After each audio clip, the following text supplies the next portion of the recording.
We strive to keep positive minds, to decrease negative reactions, to bring unity to our community, and enjoy life abundantly, avoiding negativity.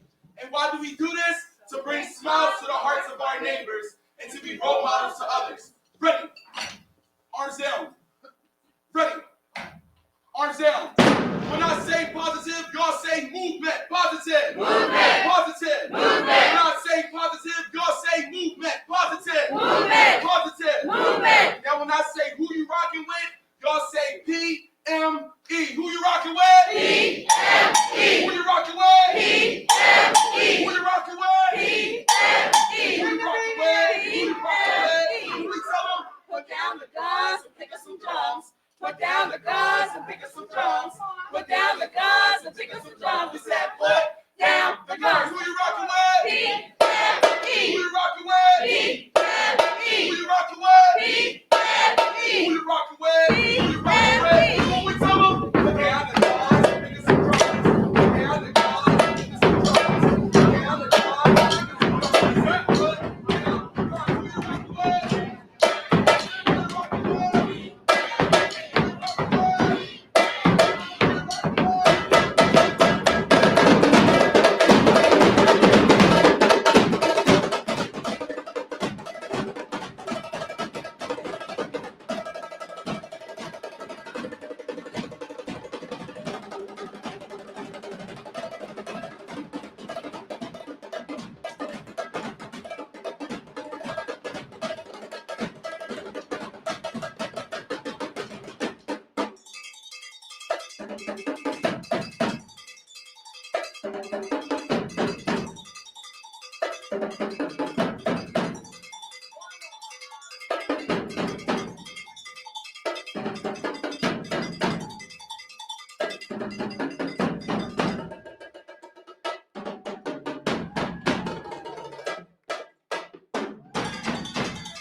Please welcome to the stage your host for this evening, the Chief Executive Officer of the Petey Greene Program, Jeffrey Abramowitz. Good evening, everyone. So first of all, could anybody have anticipated that a drum line led by Elmo would start your evening off tonight? Come on. A big thank you to PME and the drum line, and a big shout out to Maxie Mandel. Maxie's right there at the door. Maxie played some wonderful music for us during our opening session. Thank you so much. So I want to get this started off in a really simple way. I want everybody to pull out their phones. Unusual, but pull out your phone. And now what I'd like you to do is I'd like you to take that phone and put it in selfie mode, or whatever mode you have that does that. And I want you to snap a picture of yourself and the people that are around you at your table, because I want you to remember this evening. Come on, Rev. There you go. And now I have one more ask. I want you to all steer your phones towards the center of your tables, because the center of your tables have a QR code. And the QR code is going to be displaying some amazing art tonight that you'll have an opportunity to not only see, but also to get to take home. So during the course of the evening, if you have an opportunity, or if you haven't already, the hall in the main lobby, there's a whole room filled with art from all people that have been justice impacted. And I hope that you'll take a minute to spend some time looking at the art and the artwork, and meet some of the artists that are in the room. I know you'll get to hear from Suave and Mark today, and some of the other artists that are here tonight. The Art of Educational Justice, the evening for tonight. This is an event I promise you is going to be different than any event that you've ever gone through. And I want to give, at the very beginning, a shout out to our virtual family that's with us tonight. So those that may not know, we are podcasting this across the country. And in particular, there's a band of people in the state of Connecticut, Jackie Purcell and a bunch of friends. So big shout out to Connecticut and all the guys that are there. Also, we have some friends in Princeton and just about all across the country that are watching us and having a party and celebrating this great night tonight with some wonderful people in this room. So there's a conference in Atlanta this past week, and the speaker who was running the program got up there, and he just took a minute and he said, I just need to kind of suck it all up, and just take it all in. And it's remarkable because everyone in this room, in some form or fashion, has been touched by our criminal justice system. And we're going to hear stories tonight about the impact that they've all had. But I wanted to share a little bit about why I'm here and what's brought me into this room tonight. So it was several months ago that I was at the Barnes Foundation. And I was walking in the Barnes Foundation because there was an exhibit there by the men of SCI Phoenix, which is our state correctional facility, Phoenix. And the men there had done these remarkable paintings, and the Barnes Foundation gave them space, and they put up their paintings around the room. But the exhibit hadn't opened yet. So I asked one of the attendants at the Barnes, I said, well, is there someplace I can do? What can I see while I have to wait a half an hour? And they said, go to this exhibit right on the side. It's open, it's free, wonderful. So I walked into the exhibit, and I'm walking through the exhibit, and I noticed one particular piece, and it's a folk art piece. And it's this amazing sculpture that underneath it, it said that the piece was donated by Ralph Asmarian. And doesn't mean anything probably to anyone in this room, but it meant the world to me. So Ralph Asmarian and I first met when I was walking down the hallway of a building, a facility in 2015, late 2015. I'm walking down a hallway and I see a gentleman sitting at a desk, and Ralph was in the room, and he turned around and motioned me to come in. And Ralph was a gentleman who was incarcerated at USP Canaan, a correctional facility in upstate Pennsylvania. And Ralph was there on a financial crime, but he had donated much of the work that was found or is found in the Folk Art Museum in New York. And Ralph was this incredible man, and he sat me down, and Ralph was in the room, and I said, what are you doing here? And he says, I'm tutoring.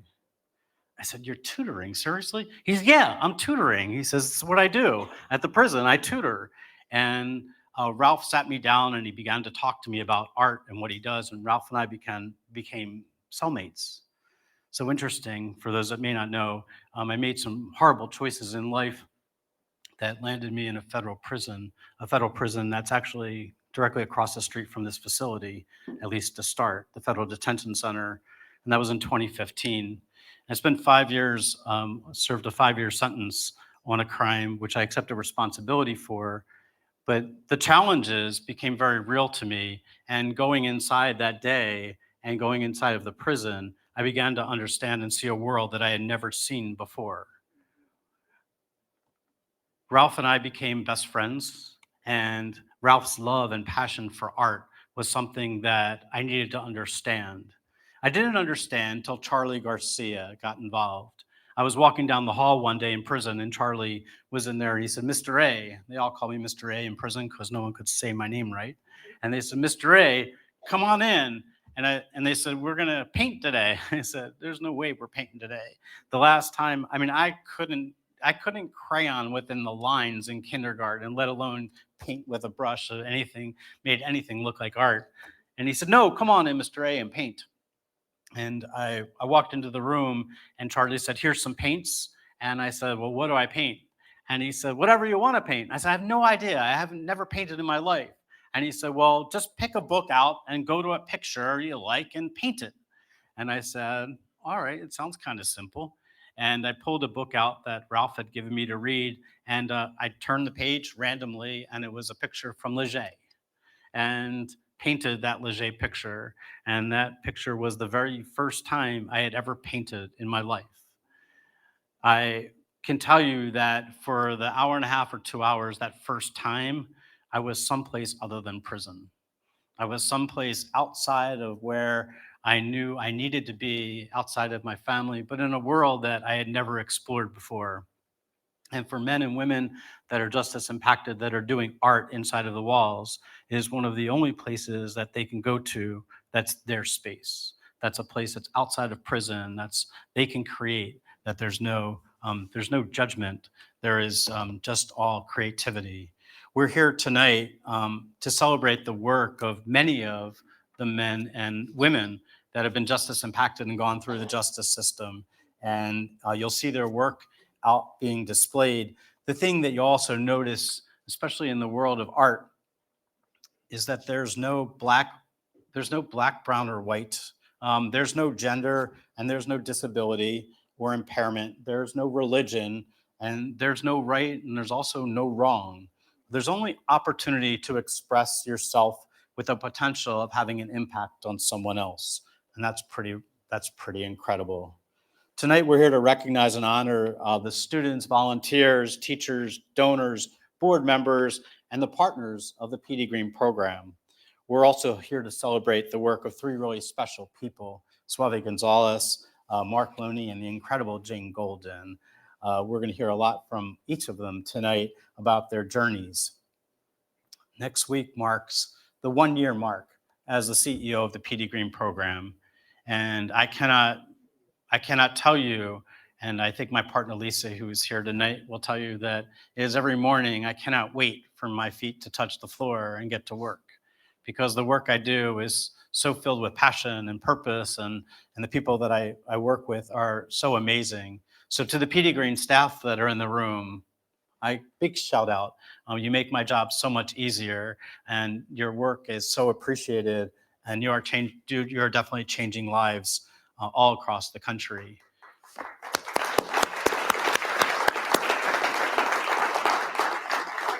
I took this opportunity to move to the Petey Greene Program for two principal reasons. The number one reason is because of education. And I believe that education holds the key for many of those that are marginalized in our country, that are looking for a way to a better life, their next step. And that was the first reason, because the Petey Greene Program, tutoring individuals one-on-one across the country and using college students to do that, is so very impactful to the men and women that want to get smarter and want to find a career pathway. I took it for another reason, though. And the other reason was, what a great way to change culture. To take the young people in our country that are going through college, that are going to be the leaders of our country, and to get them to understand how important education is, but also for them to understand the humanity, and sometimes inhumanity, that flows in our carceral setting. And what we need to do to change the system is by changing culture. And what a great way of doing it. So I'm super excited to be here tonight. We're going to be sharing a lot of those stories. I would offer a lot to all of you that there are auction items here that again, the QR codes are around, but there's also some great people in this room that deserve some a shout out. We have the Pennsylvania Prison Society here up front. We also have Philly Truce. We have a number of organizations. I know Stephen Paris is here. We have Petey Greene. We have Mural Arts Tabling as well. So again, if you have a chance today, get around and talk to these people and understand what they do and how they are changing our community in the carceral setting. So really important to kind of meet people and get to mingle. I also want to give a shout out to some friends. I have so many in the room tonight too, but to many in particular, Tracy is up here from Booker's Restaurant. Tell you, commercial. If you haven't been to Booker's Restaurant, you need to get to Booker's Restaurant in West Philadelphia. It's a great place to be. But also we have Philly House in the house. Jeremy and Aaron Montgomery are in the back. Jeremy runs Philly House, which is I guess the largest men's shelter in Philadelphia, and they do it with such passion that it's a remarkable organization. There's also something in the back of the room which is kind of unique. The men at SCI Chester, a gentleman by the name of Matthew Garcia and his team, he refers to himself as EG 5999. For those that have been incarcerated, know that's his number. But Matt at SCI Chester, they sketched a mural for us in the back of the room, and they've asked that we complete the mural and paint it in today with markers. So the one thing that I took notice of when I saw it, God bless you, is that the mural was actually painted on a bed sheet. And if you look at it, they couldn't get the canvas that they needed in order to do the mural. So they put it on a bed sheet and put layers of white paint on top of it. And really remarkable, but hopefully in homage to the men that are inside of the walls. If you can take some time today and maybe put your mark on there. And if you want, send them a message and say hello. I think it could probably go a long way. Matt did send this, and he sent it in a letter that was hand delivered to me. And it said on the mural, you may not be able to write it, but it says, love not hate, and looking past the faults of others long enough to see value isn't perfection. And an emotion like anger breeds nefarious futures, regrets, and pain, outcomes that really victimize the entire world. However, love is the antidote we should take to heal and to endorse all that's good. So take some time if you can tonight to go and sketch out the mural, to talk to all of our friends, to bid on some artwork. And with that, I want to say that it is an absolute pleasure to serve as the CEO of the Petey Greene Program. I could not do this job alone. I have an incredible staff, incredible leadership team, but two people in particular I want to start by thanking tonight. We're going to get back to them later tonight, is Meg Tavares and Sarah Hirschhorn. Sarah's back there. Meg, I think, is in the sound booth. But they actually helped orchestrate this entire event so that the country can see it. And I'm really super proud of both of you for your persistence in making this evening happen.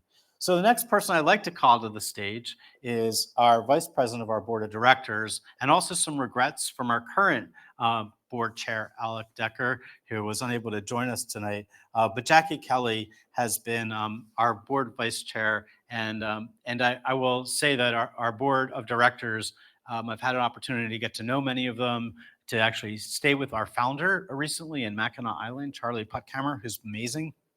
And I want to give a big shout out to our board of directors for all that they do to support the organization. So I will introduce Jackie Kelly. Thanks. Hi, everybody. When Jeff asked me to speak, I realized we've been working together for a year, and he does not realize yet that I am not a confident nor a comfortable public speaker. But I can give facts and figures, and I'm excited to do that with you all today. I have been a member of the board of directors for about 10 years, so been with Petey Greene almost since the beginning. Extremely passionate about this work and extremely grateful to the work that Jeff and the team are doing here.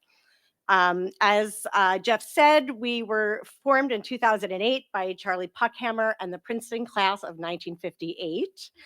And the Petey Greene Program supports the academic goals of incarcerated and formerly incarcerated people through high quality volunteer tutoring programs, while also educating volunteers on the injustices of our carceral system. And Petey Greene is the largest multi-state volunteer tutoring program for currently and formerly incarcerated people in the country. You may not know that years ago, the RAND Corporation did a study that showed that if you are educated when you're in prison, you have a 43% better chance of not going back to prison once you come out, which is extremely compelling. And also, like Jeff said, to see firsthand the impact that the work has on the tutors of Petey Greene. My niece was a Petey Greene tutor. And I've talked to many of the tutors over the years, and these are the kids that are going to come out, and many of them are going to become lawyers, politicians, teachers, and these are the people that you really, as they're making decisions in the world, you really want them to have had this firsthand experience.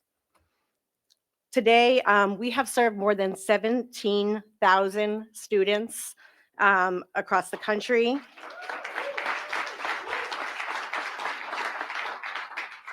And more than 7,000 volunteers at 120 tutoring sites. And Petey Greene is currently partnering with more than 50 universities and colleges throughout the country.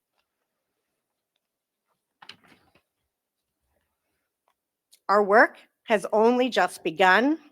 We look to grow and build our programming both inside and outside the prison walls. We're looking to not only provide students an opportunity to get their high school diplomas, but also through our College Bridge program to help them get their college diplomas or to help them seek careers to help them seek a career credential. Sorry about that. There is also a lot of research that says if you are educated when you are in prison, you have a better chance of finding meaningful employment post-incarceration. You probably all know this, but we cannot do it without your help. And I also, before I turn it back over to Jeff, just want to tell you a few ways that you can get involved. One, we are looking for more volunteers for our National Advisory Board.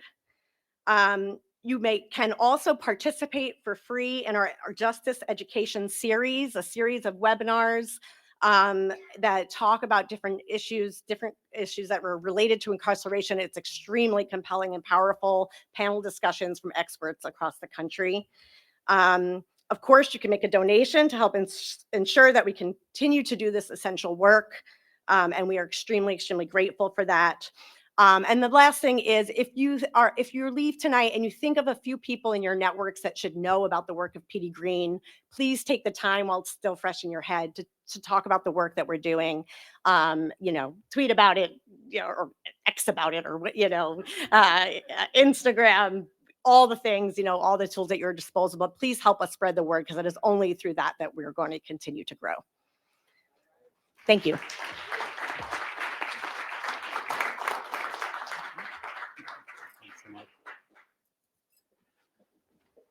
All right, now the fun stuff. So I was walking over here and said hi to the folks at the Prison Society, and then I found out that one of the individuals was a tutor at the Petey Greene Program. Thank you for doing that. I find them everywhere I go. It's great. So next up we're going to keep moving. Next up is my opportunity to introduce to you my executive director of business development and philanthropy, Darnell Burton. And Darnell, it's all yours.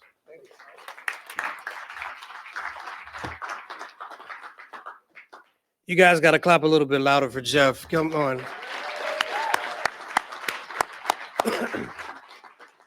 So first of all, this is our first event. How fantastic and great of an event is this? This is Jeff's brainchild, by the way. So that's why I was saying you got to clap really loud for Jeff.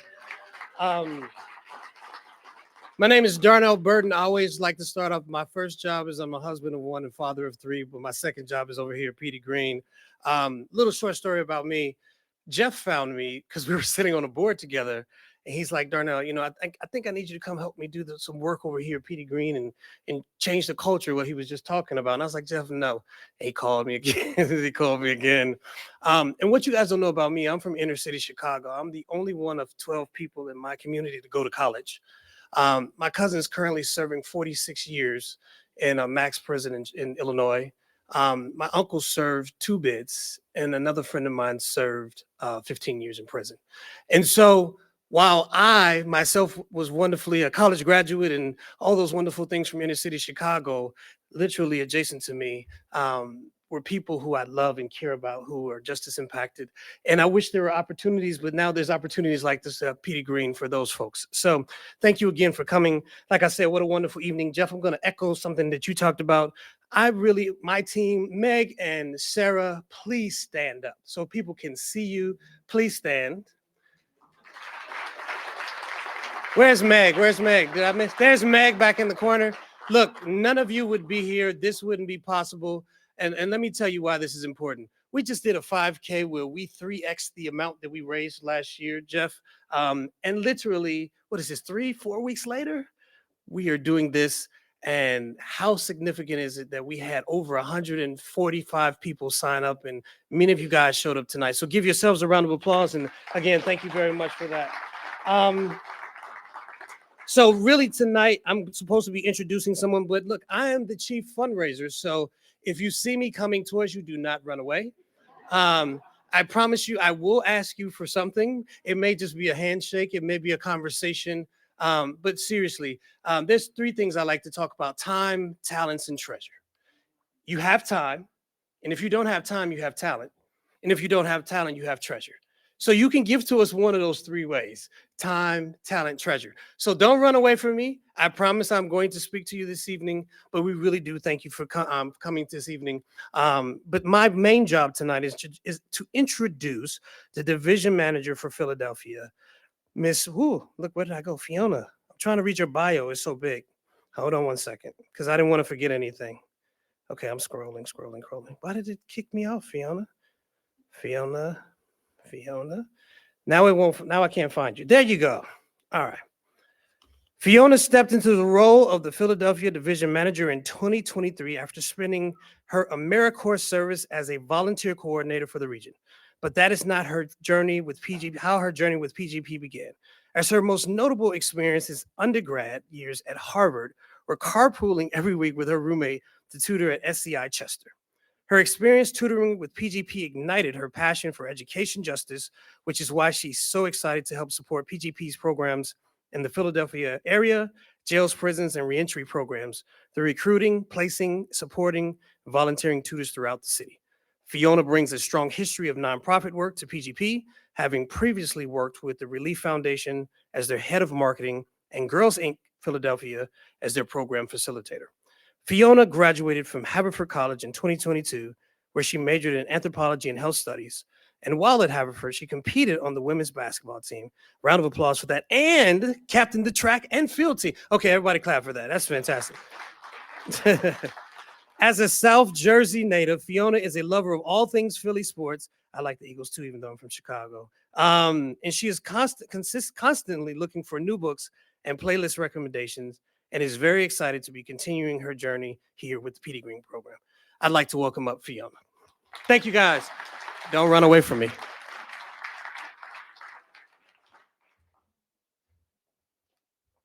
When Darnell first said Harvard, I said in my head, I wish. It's Haverford College. But good evening, everybody. It is truly heartening to see such an impressive turnout for our inaugural Going Greene event. And before I dive into my transformative journey with the Petey Greene Program and share some of my favorite stories that have emerged from the region, at risk of sounding redundant, I would like to take a moment to recognize some of my colleagues, especially Sarah and Meg tonight. Their tireless efforts have been instrumental in bringing this night to fruition, and I am immensely grateful for the passion and the hard work that they, along with all of my other coworkers, have poured into making this night a reality. Now, I may seem fairly new to the Petey Greene program, having only been a staff member for a little over a year now, but PGP has been an integral part of my life for about 5 years, going all the way back to my freshman year at Haverford College. I was struggling through a schedule of challenging classes while trying to convince myself that it was okay. I didn't know what I wanted to do with my life yet.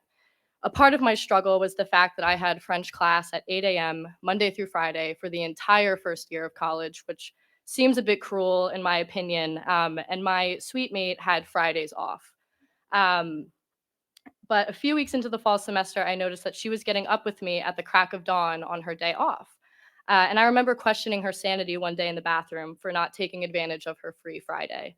She revealed to me that she was volunteering with this nonprofit, going in and tutoring at a carceral facility at Chester and helping the students inside get their GED. And turns out that was the Petey Greene Program. And I said that was the only thing that would get me up at 7 a.m. on my day off. So come sophomore year, I eagerly applied, interviewed, and started tutoring at SCI Chester. I gladly sacrificed my long-awaited free Fridays to carpool to sessions with Rebecca, and I never looked back. I loved telling people about my Friday mornings as it always posed an opportunity to advocate for the students that I was working with. More often than not, people who operate outside of this realm have preconceived notions about the incarcerated population, and they would express concern for me in entering these types of spaces. I was never nervous to enter a carceral facility. I was only ever nervous that I would not be a supportive enough tutor. The men I worked with at SCI Chester were the most driven, dedicated students I've ever had the privilege of working with, and I used any opportunity to express these sentiments to others. To commit themselves to their academic goals while shouldering the harsh, inhumane realities of incarceration, coming to each session with boundless energy and an admirable work ethic, I was honored to play a small role in supporting them. The first student I had regularly met with was named Shahid. Over the course of several months, we worked together on the math and reading sections of the GED, and I learned that he wanted to attain this degree not only for personal achievement, but for his young daughter. He sought to be a role model representing the boundless possibilities that come with facing adversary with perseverance, or adversity with perseverance. Shahid and I bonded over our love for Philly sports and scary movies and our shared disdain for fractions. And that was my favorite part of tutoring. While the primary objective is obviously academic, the genuine human connection that naturally evolves is what truly distinguishes these sessions.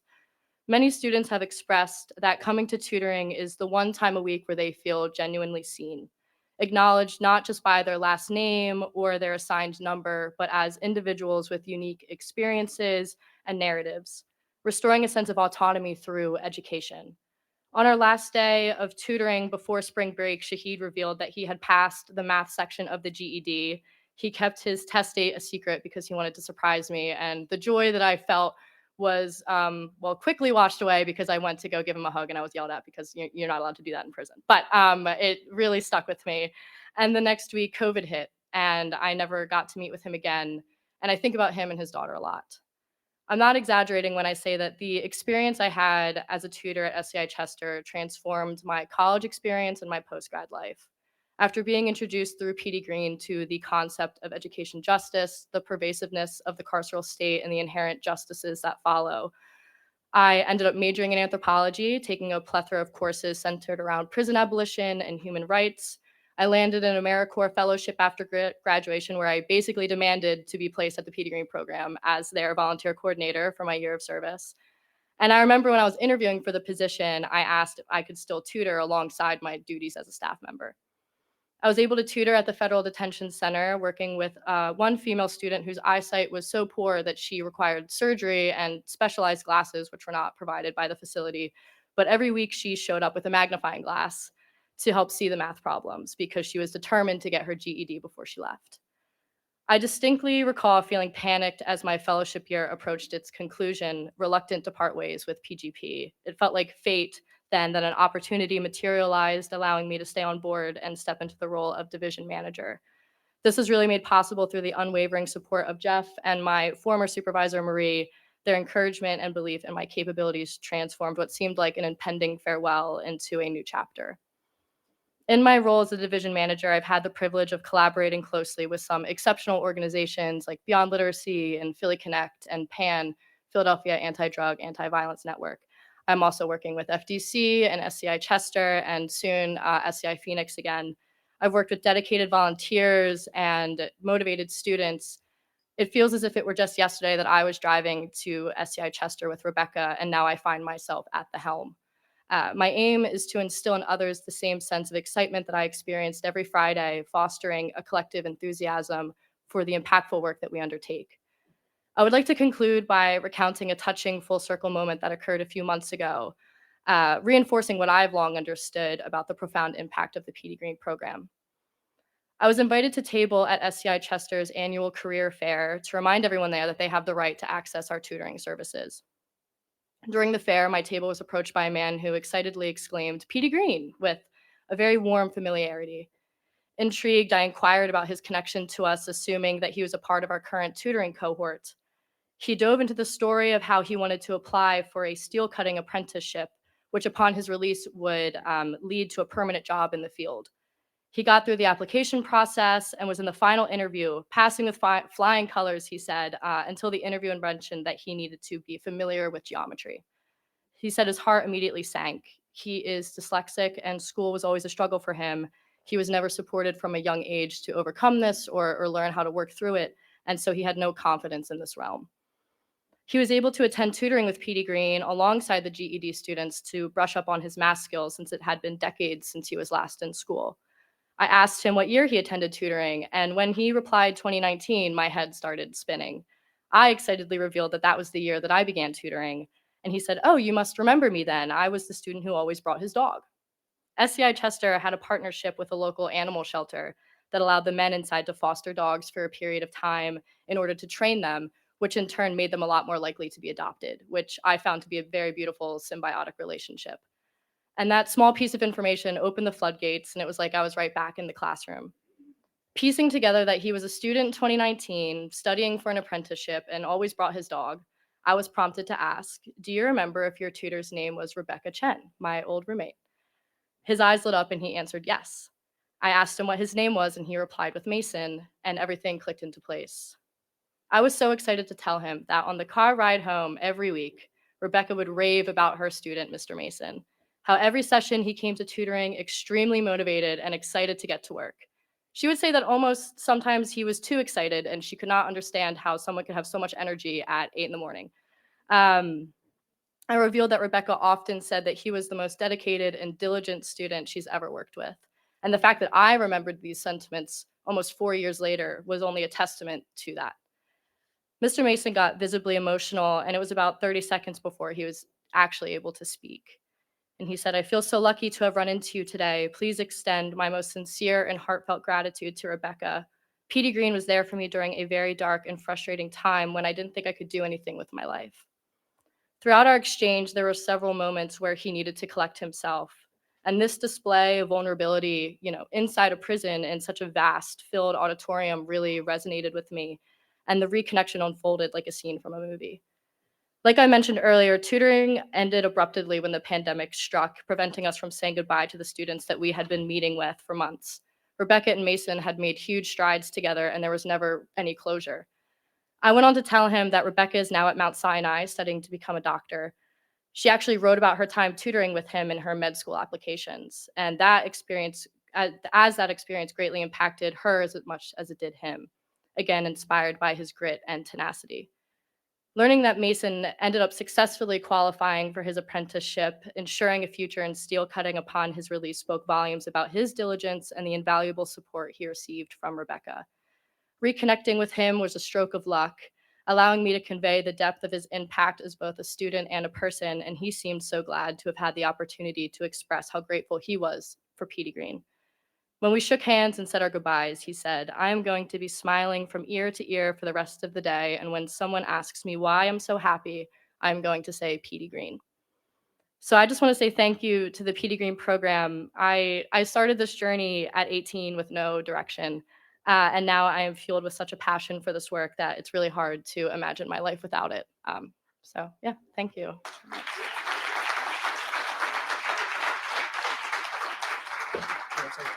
So we have a little reward for Fiona, and thank you for her work. So again, will you give her a round of applause?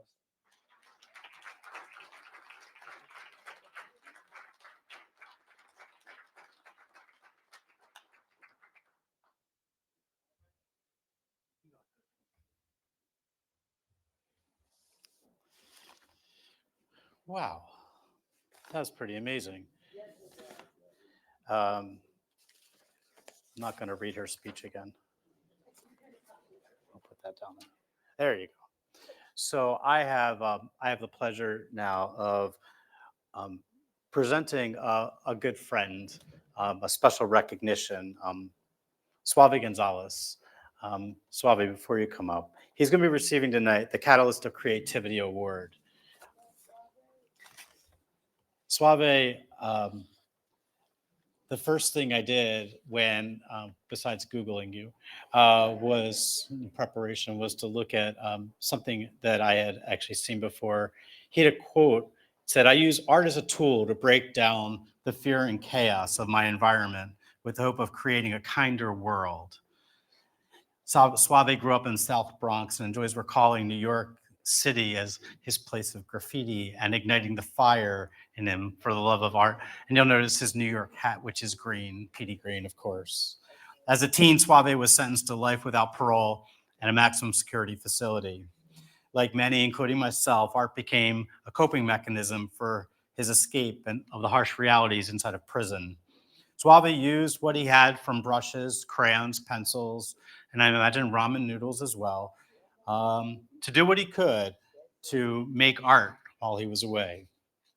Suave is living proof of the importance of education in incarceration, as he earned his BA from Villanova University and dedicated his life and work to transforming the lives of others and really having an impact on those that he touches. Since Suave's release, he's done some remarkable things. 2014 TEDx Talk, 2018 Philadelphia TEDx, 2018 Reimagining Reentry Fellow through the Mural Arts Program, nonetheless. Co-host of the Ivory Tower to the Street, a Justice Conversation and podcasts, and the Death by Incarceration podcast, which I happen to be on at some point in time. He works as a success coach at Community College of Philadelphia, but most remarkably, in 2022, Suave was awarded and was the first formerly incarcerated individual who I guess was serving a life sentence that was awarded the Pulitzer Prize in auto recording.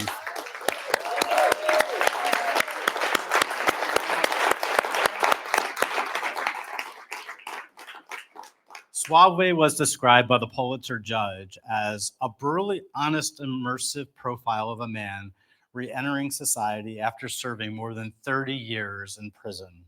In a recent interview that Suave gave, he said it best when he stated, "I got all my education while I was in prison. It prepared me for a better life. Once I understood that education was the only thing no one could take away from me, I fell in love with it. I began seeing it as the way to save Black and brown men from ending up in prison as well." It is my privilege to present this award to Suave Gonzalez, Catalyst Creativity Award, on behalf of the Petey Greene Program. Suave.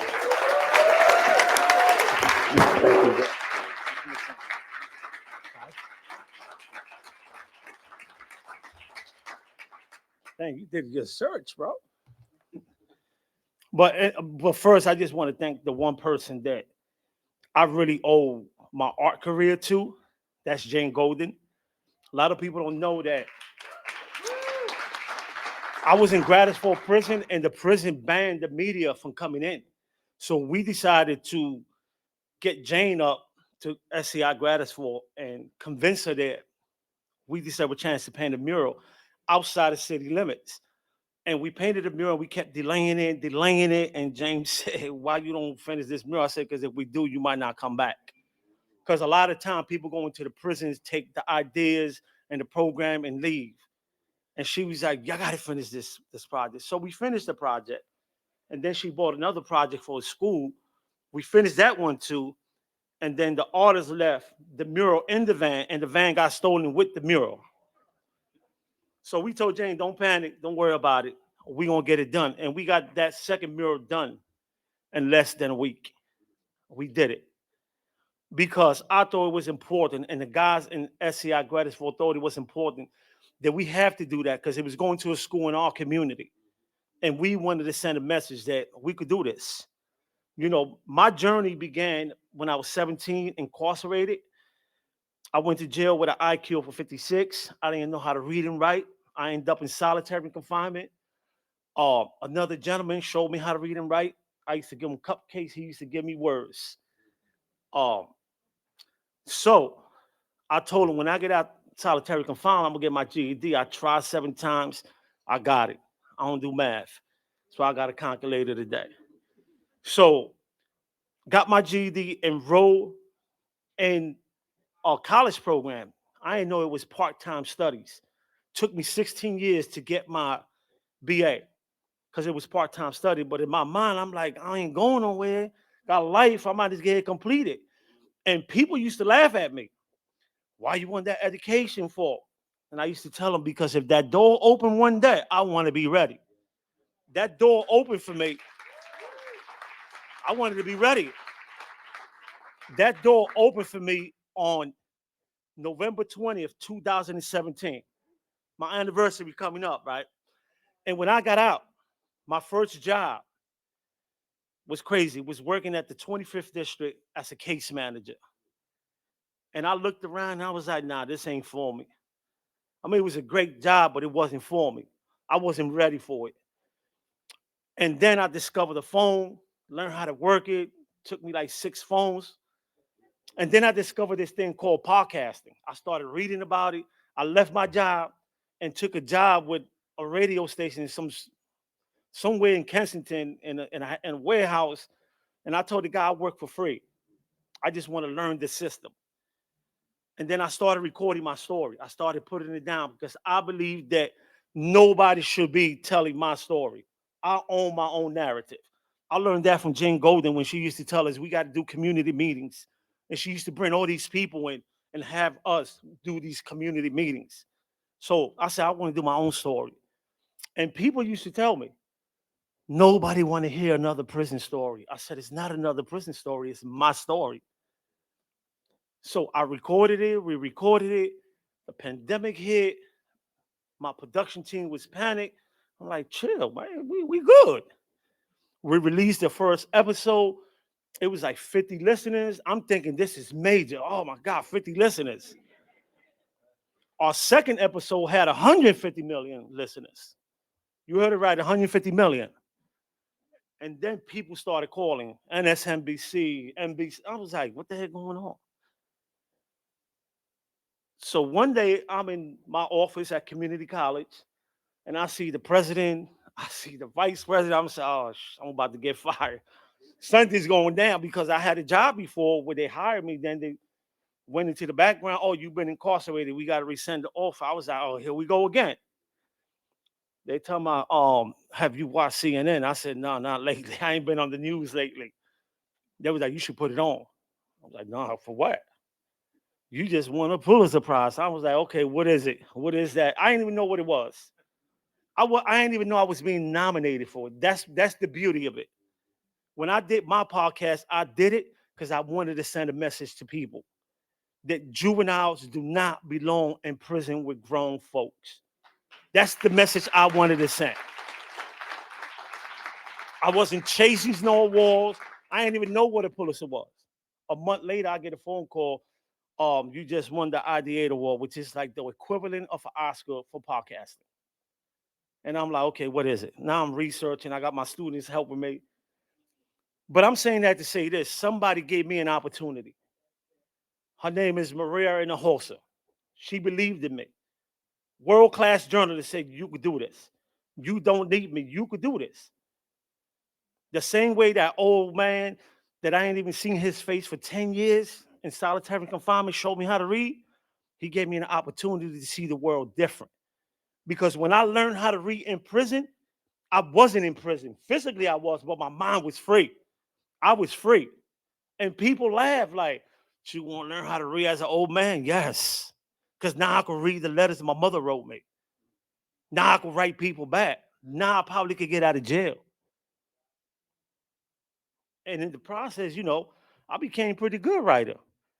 because I was ghostwriting for writers that you probably read their books, and then I wrote 5 of my own, and while in prison, all while in prison.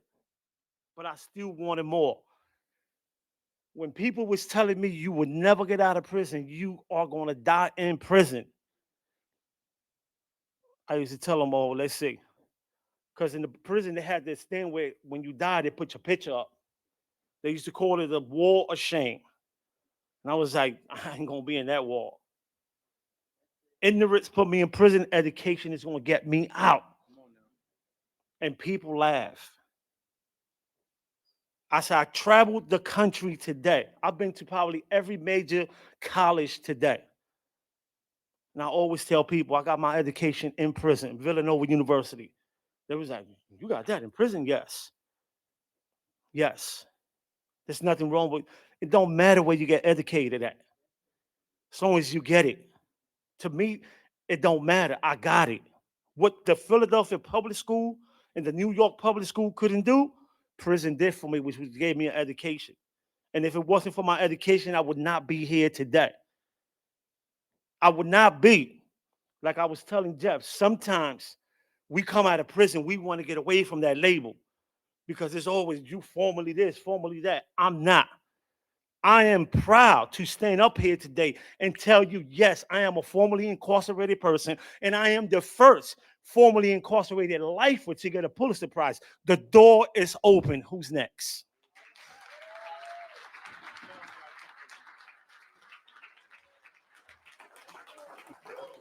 That's for you. Yeah, there you go. Right there. Thank you. You got that. Wrong way.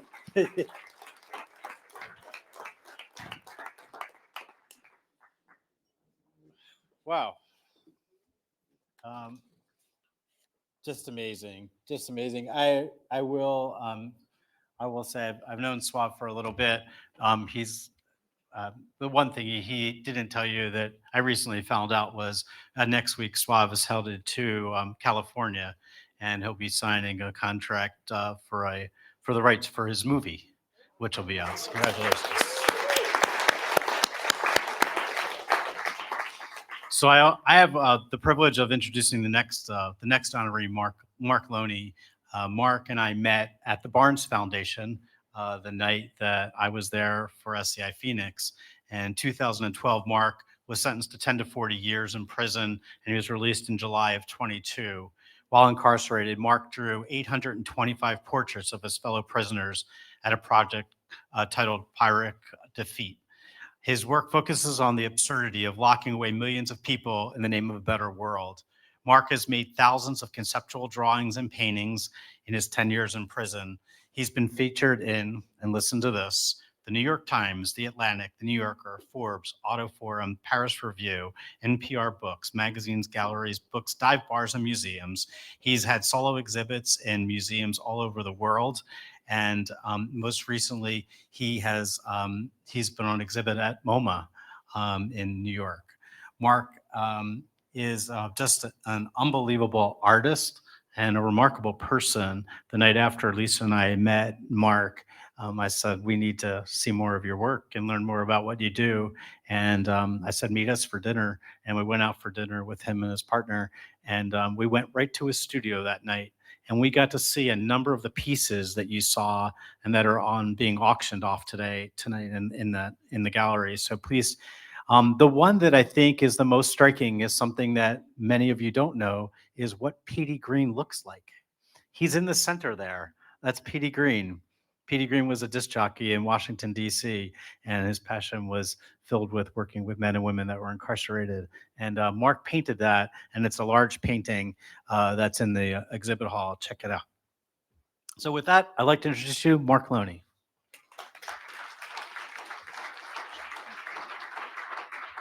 Thank you so much, Jeff. Thank you, everyone at Petey Greene. Holy cow, how do you follow Suave Gonzalez after that? Sheesh, it's an honor to be honored here, or recognized at least. And I appreciate this very much, especially to be on stage right after Suave, who's an artist of an incredible caliber.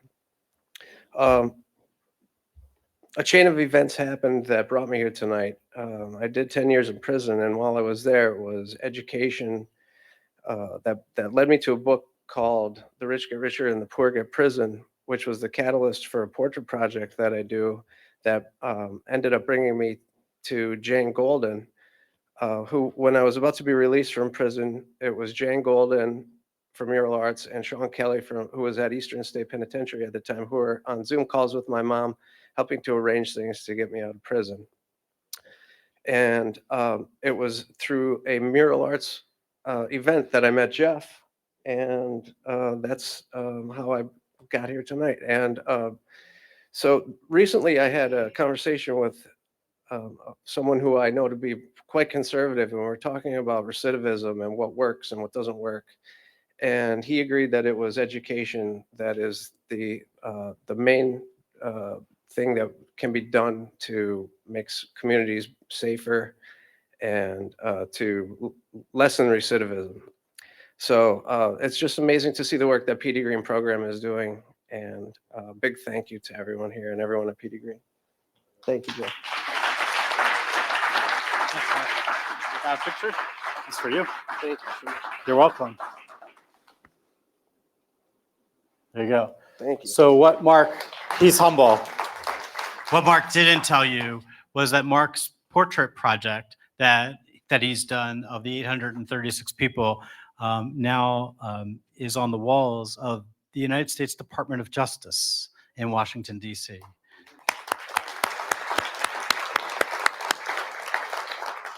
So we're getting down to it, and we're here. We're at the point now where I think probably the one person I can think of in this city where all of us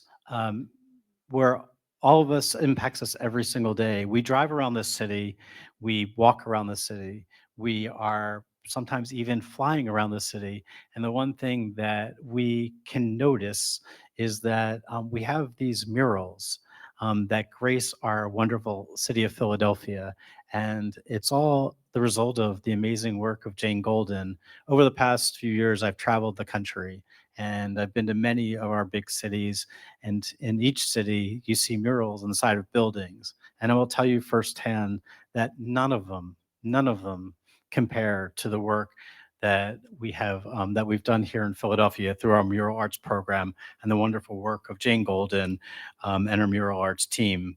Just briefly, Jane was born in Minnesota and raised in Margate, New Jersey. Interesting fact. Wikipedia, it's great. Her father owned a chain of discount stores, and her mom was an artist. Jane graduated from Stanford and MFA from Mason Gross School of Arts in Rutgers. She's got honorary PhDs for, listen to this, Swarthmore, Philadelphia University, Widener University, Arcadia, LaSalle, Haverford, Rosemont, Villanova, St. Joe's, and Drexel. Anywhere else? Am I missing? I'm sure I am. She's on the mayor's Cultural Advisory Council, Penn Advisory Committee. Jane's, she's forever made her mark in the city of Philadelphia as a result of the wonderful murals that she has, that she's done. And what I'd like to do at this time, do we have that? I'd like to queue up and show a just really quick video of, can you hit that? There you go. For over 35 years, Mural Arts Philadelphia has focused on using art not just to beautify, but as a means to provide creative solutions to address Philadelphia's most challenging issues. From giving a second chance to justice-impacted individuals, to welcoming immigrants and refugees with open arms, to amplifying the voices and ideas of the next generation. Mural Arts continues to inspire and empower. We believe in the transformative power of creativity. Art is more than just paint on a wall. Art ignites change.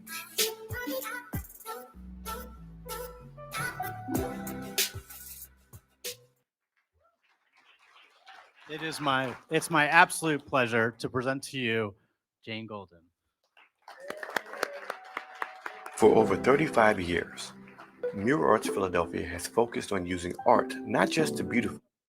That is a nice one, right? So, hi everyone. This is such a huge honor, Jeff. I've just admired your work for a number of years. You've always been someone I really look up to because of your dedication and passion. And to the Petey Greene Program, can we have a round of applause? What an awesome, wonderful group of people. I just, this award means so much because the work you do is so meaningful and profound and important and necessary. And we get to see that up close because of using a similar tool. We use art. And, for us, art is like a quintessential multitasker. In some ways, in our city, we use it as a tool and a catalyst, as a process and an object, with and for the public in the shared spaces of our city. Mural arts lives at this interesting intersection of the aesthetic and the social. I always think we walk these two paths. One is about beauty and aspiration, but one actually is about pragmatism. So any issue that's on the desk of the mayor or commissioners, city council, I feel really strongly, and I know my colleagues do as well, that those are issues that we should be working on.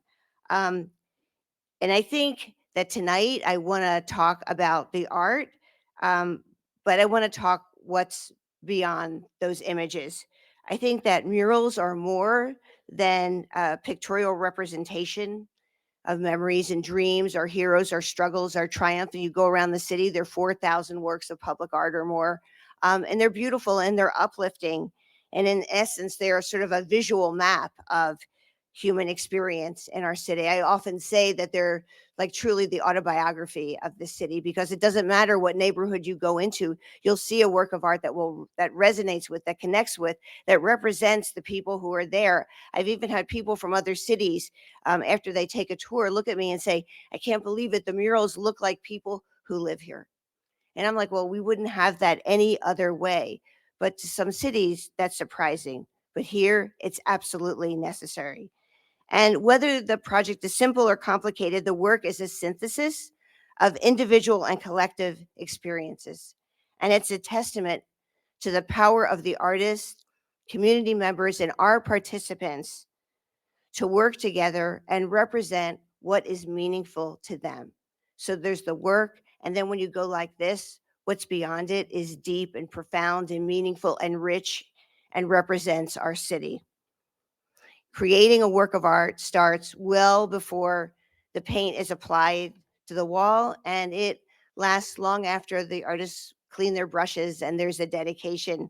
I think they're enduring in some way. And honestly, even when they go away, because they do sometimes because of gentrification and development, and we can't really stop it, although we always try. I think the memory of the projects and the art that keeps the image alive in people's hearts and souls in our city so that they yearn for more. And I think that is what part of the power is. But beyond that, I think what we're seeing in this city is that people claim these images as their own. The murals are a sign that people care that things can change and that their lives have meaning. It is like holding up a mirror to the citizens across the city and saying, your life counts. But tonight I want to talk about restorative justice, because we're here at Petey Greene, and because that part of mural arts is deeply meaningful, not only to the organization, but I would say to me.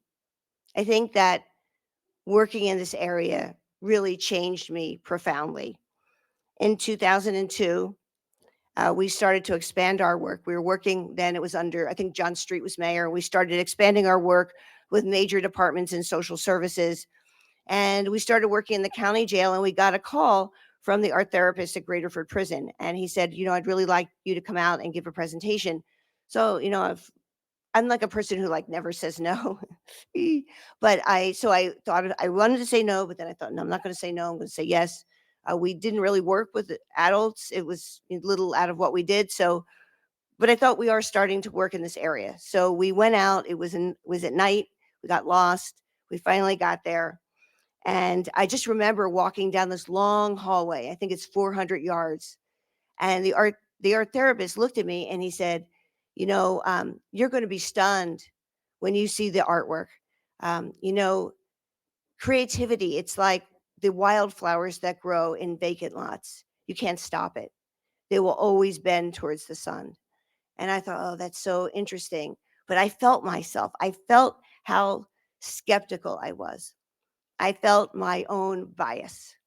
And it was interesting, right? I worked for the Anti-Graffiti Network. I worked in every neighborhood of the city, but confronted with being in a maximum security prison, I wasn't sure I felt really okay about this. Like my own nervousness was very present.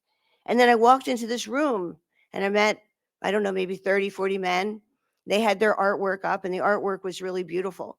And it was a really interesting conversation. And I just remember really vividly some of the men saying, if only we'd had an anti-graffiti network or a mural arts program, perhaps we wouldn't be here. And one man said, our lives went dark at age 10.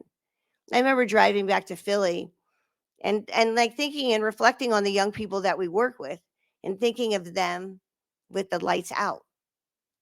And it was such like a sort of a sobering image.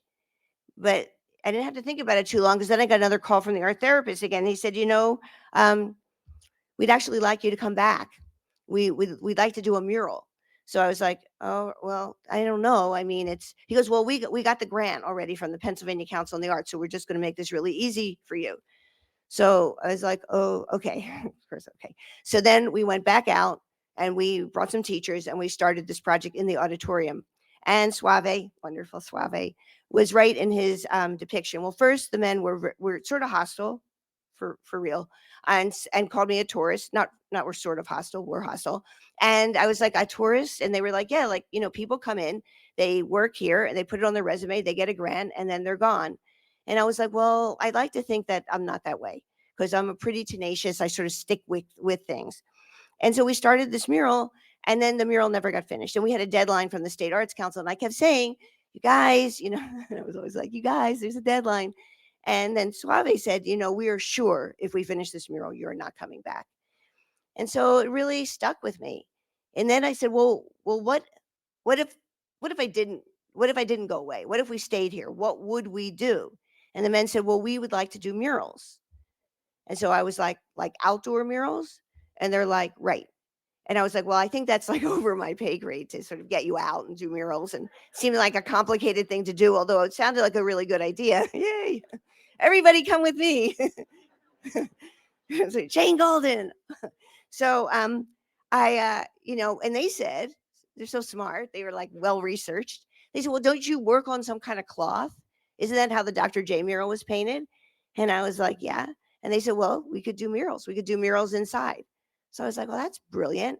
And then a few people said, well, I think we should work with victims and do a series of projects. I'm like, well, now you're making my life like super complicated. And I remember I went back and I called the Prison Society and I said, we have this idea to do a project with murals with crime victims and the men in the class at Graterford. And they were like, well, I think you're going to need some help. And so I said, yes, definitely. So we started to think about this project. In the meantime, we increased our art programs at the prison. And at the time, I remember reading this book of short stories. It was edited by Wally Lamb, and it was written, the stories were written by women in a state prison in New York. And he said at the end of one of his introductory essay, he said, we are a paradoxical nation, very charitable and stubbornly unforgiving. We have called into existence the prisons we wanted. I am less and less convinced they are the prisons that we need. And I think it just, it somehow, this work sort of bore into my soul. And I really felt this was important. And so we started this project called Healing Walls. And it was for sure one of the hardest projects that I have ever worked on.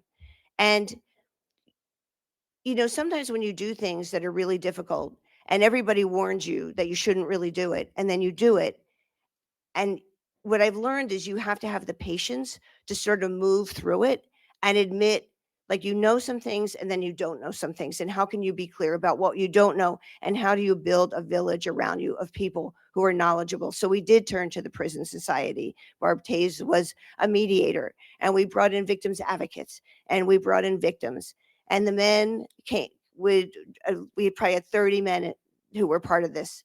And when people would talk together, there was a lot of acrimony and division. And then we started painting. We went through this lengthy design process, and we finally got these 2 designs and decided it would be 2 walls. One would be a tribute to the victims, one really about the men who were behind bars. And when we started to paint, because every once a month or twice a month, we'd bring everyone to the auditorium out at Graterford, and we would break up in tables just like this, and people would start to talk, like, could you pass the brush? Could you give me the blue? I remember Suave, sitting next to Mary Achilles, who was, I think, the chief victims advocate at the time. And I realized that the balance of power that had really been sort of skewed was leveled out. Because the people who knew how to paint were the men in the class. They had the skills, they had been practicing, we'd been working on murals. And it's something about that creative process that's really magical, that people actually started to open up about their lives. And I remember very vividly, as if it were yesterday, walking around and hearing people talk about, something that happened to them when they were young, because there was always the question of who had more pain. And that prevented people from seeing the humanity that existed in each other. But the art making process, I was absolutely able to break that open in a way that is sort of mysterious. And the dedication when those murals went up, and people who were related to those who were in the class at the prison, people who had been in the class who got out, victims advocates, I looked at it, a sea of people who somehow in this crazy divided world of ours found commonality. And it was so extraordinarily inspiring. And sometimes it's even more inspiring when the obstacles are profound. And then we thought, well, you know what? Now we're really doing a lot of work. We started, as Suave said, bringing in block captains and community leaders. And I started to think a lot about how we judge people and what we see. And that our job at Mural Arts was to see, like, as people would say, why are you working? Why are you doing this? Why are you doing that? We're not here to judge. We see potential everywhere. And we wanted the men to see the talent and genius that resided within themselves. And so we thought, okay, we have to do more. It was 2008. And we said, we're not doing much for people who are coming home. So thankfully, we were able to get a grant and start this program called the Guild, which is our reentry program. And we've been building it. And we started working with all these artists. I mean, you heard from Suave, you heard from Mark. I mean, there is so much talent behind these walls that just goes unrecognized. And that is the sort of travesty and crime of our society. It's not just, it is not fair. And we started doing like complicated projects about the impact on families of prison, mass incarceration, policies that people grapple with when they come home. We were bringing in the president of the Ford Foundation and mayors and policy people. And everyone said, oh, I feel like this, I'm not in a prison. This seems like a think tank. And every time we did that, it was very intentional because we wanted to lift the stigma. Because the judgment that I felt when I walked down that long corridor, that's what a lot of people feel until you meet someone, until you look at them in the eye, until you work with them. And then you see, oh, I get it. This is a person. I recognize our commonality here. And then we thought, you know what? We're doing art in our reentry program, and now we need to recognize the needs and start building in things like carpentry and landscaping and scaffolding training and leadership building, leadership skills, and how you get a job and keep a job, because the void is so deep. And so we just wanted to just provide every opportunity and option possible. And public art could definitely be a means to education, building awareness and capacity. And I've been so privileged to meet so many incredible artists. But what we also learned is that, that we could fail, and we could fail people and fail ourselves, and that the work is really difficult. And you have to really face that. And it's scary. It really is. And you have to go into this with a huge amount of humility and understand that you need patience, and you have to do the work with grace. And that when people fail, they have to know that our arms are open and they can come back, and they can come back.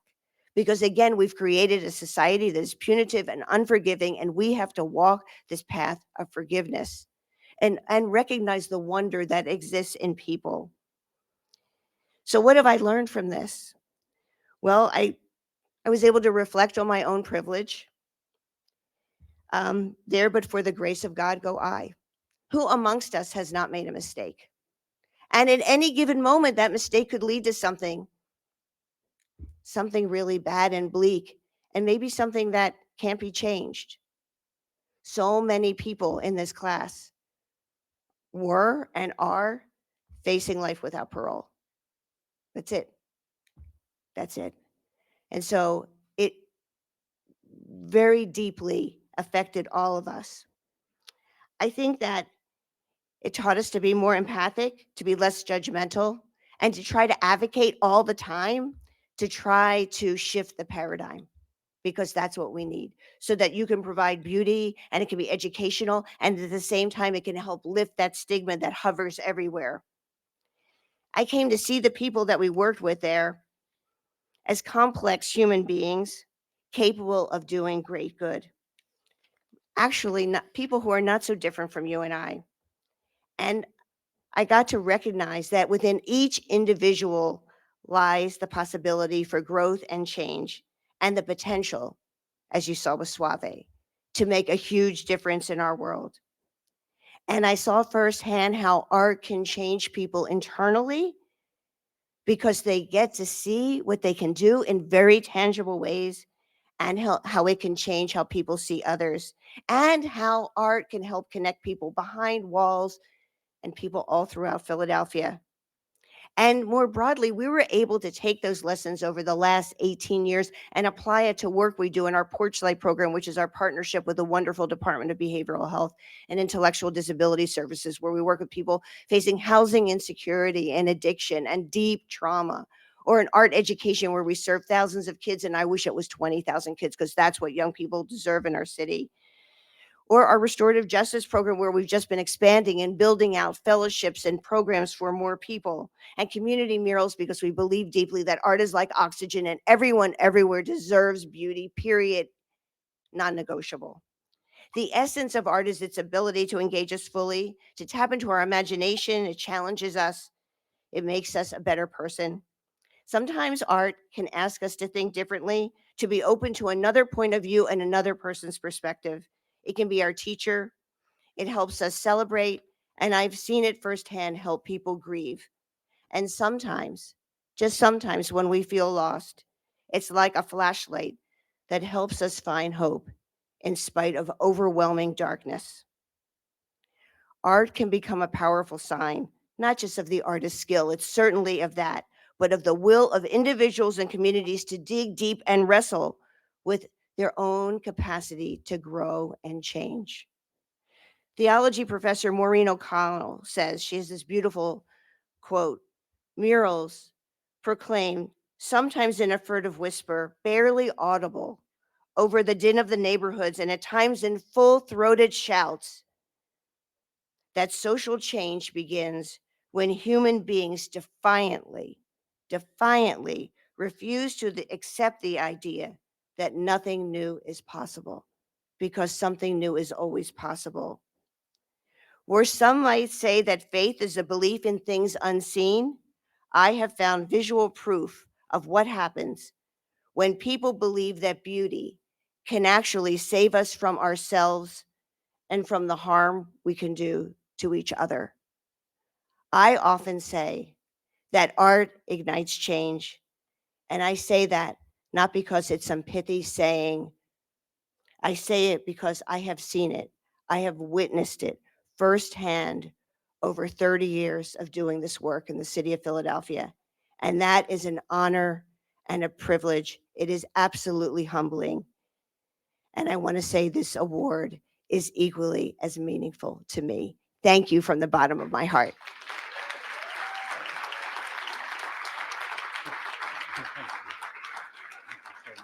This is for you. Have a quick picture.